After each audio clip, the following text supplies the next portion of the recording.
हम आपको अर्पिता मुखर्जी की खबर पर लिए चलते हैं हमारी सहयोगी अर्पिता के पास। बिल्कुल सही जी, एक बड़ी खबर आ रही है इस वक्त अर्पिता मुखर्जी के घर पर, जहां से 21 करोड़ कैश बरामद हुए और वहां से अब जानकारी मिल रही है, एक बड़ा खुलासा आ रहा है कि वहां से काली डायरी भी मिली है जिसमें कई लोगों के नाम है। अब काली डायरी में किसके किसके नंबर, किसी किसके नाम और कौन कौन से राज दफ्न है, अब जांच इस एंगल पर आगे होगी। तो आपको बता दें, काली डायरी में घोटाले से जुड़ी कई जानकारी है, सूत्र ये बता रहे हैं, और ये काली डायरी कई लोगों के लिए मुसीबत बन सकती है। 40 पन्ने की ये डायरी है, अर्पिता के घर से मिली। अर्पिता मुखर्जी के घर से ही 21 करोड़ रुपए कैश बरामद हुए थे, उसके बाद उन्हें हिरासत में लिया गया। काली डायरी में काली कमाई के राज छिपे हुए हैं। उच्च शिक्षा, स्कूली शिक्षा विभाग की ये डायरी बताई जा रही है। याद होगा आपको, जो 21 करोड़ कैश मिले थे, वहां पर एनवेलप भी मिले थे जिसमें पश्चिम बंगाल गवर्नमेंट का स्टैंप लगा हुआ था। डायरी में 40 पन्ने हैं, लेन देन का पूरा ब्यौरा बताया जा रहा है, इसी काली डायरी में छिपे हुए हैं।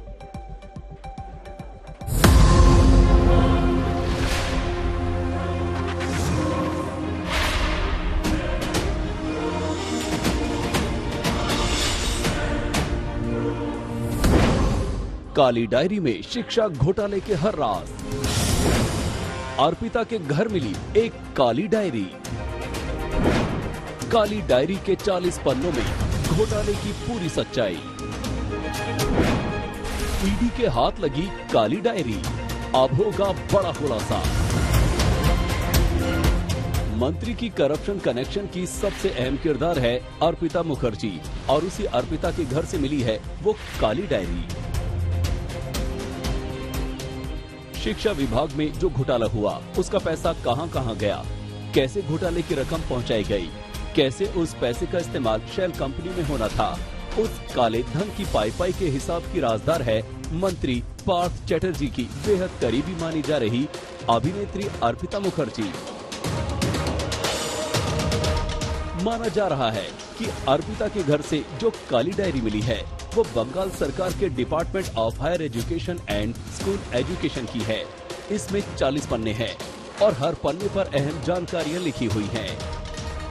अर्पिता मुखर्जी के घर से मिली है एक काली डायरी जो खोलेगी एसएससी घोटाले के राज। जी हां, एक काली डायरी जो पश्चिम बंगाल सरकार के हायर एजुकेशन और स्कूल डिपार्टमेंट की है। वो डायरी भी अर्पिता के घर से तलाशी के दौरान बरामद की गई है। इस डायरी के 40 पन्नों पर काफी कुछ लिखा हुआ है। ईडी सूत्रों का दावा है कि ये 40 पन्ने जहां पर काफी कुछ लिखा हुआ है, उनसे इस घोटाले के बारे में बहुत कुछ पता चल सकता है। फिलहाल ये काली डायरी अदालत में सबूत के तौर पर पेश की गई है। 21 करोड़ के नोटों का ढेर भी अर्पिता मुखर्जी के आलीशान आशियाने से ही मिला था। जब ईडी ने अर्पिता को गिरफ्तार किया और सवाल जवाब किए तो इस अभिनेत्री ने माना कि पैसे पार्थ के हैं, लेकिन इतनी भर की असलियत आधी अधूरी है।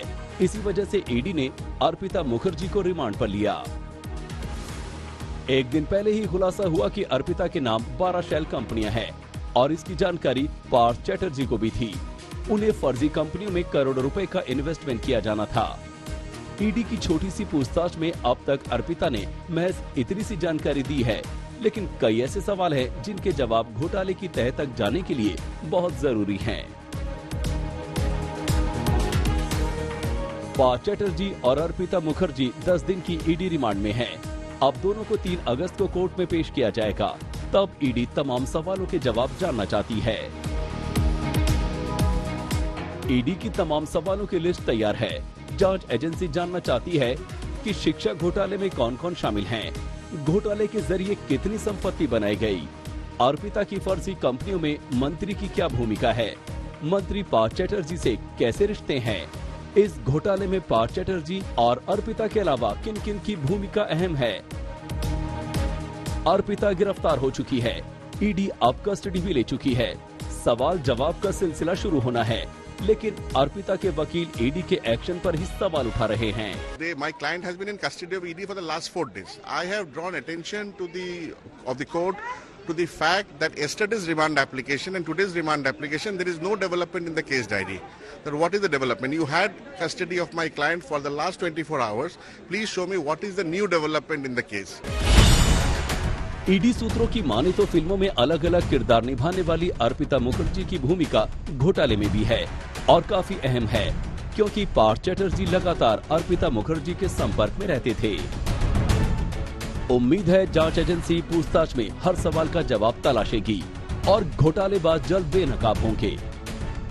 दिल्ली से मुनीश पांडे के साथ अनुपम मिश्रा, कोलकाता, आज तक।